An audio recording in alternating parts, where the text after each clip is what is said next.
রমাদান মাসের মধ্যে একটা রাত আছে, যে রাতের নাম হচ্ছে লাইলাতুল কদর। আমি আশা করি আপনারা সবাই এই সূরাটা জানেন।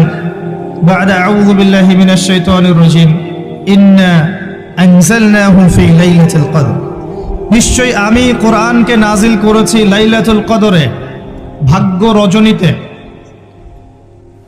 ওয়া মা আদরাকা মা লাইলাতুল কদর, হে নবী মুহাম্মদ সাল্লাল্লাহু আলাইহি ওয়াসাল্লাম, আপনি কি জানেন লাইলাতুল কদর কি জিনিস? লাইলাতুল কদরি খায়রুম মিন আলফি শাহর। লাইলাতুল কদর হচ্ছে হাজার মাসের চাইতে উত্তম। এখানে গাণিতিকভাবে ব্যাখ্যা করতে যাবেন না, 1000 মাস সমান সমান কত বছর হয়, ব্যাপারটা এমন নয়। এখানে আধিক্য বোঝানো হয়েছে। হাজার হাজার মাস ইবাদত করলে যে নেকি হয়, এক রাত ইবাদত করলে সে নেকি হয়ে যাবে ইনশাআল্লাহ।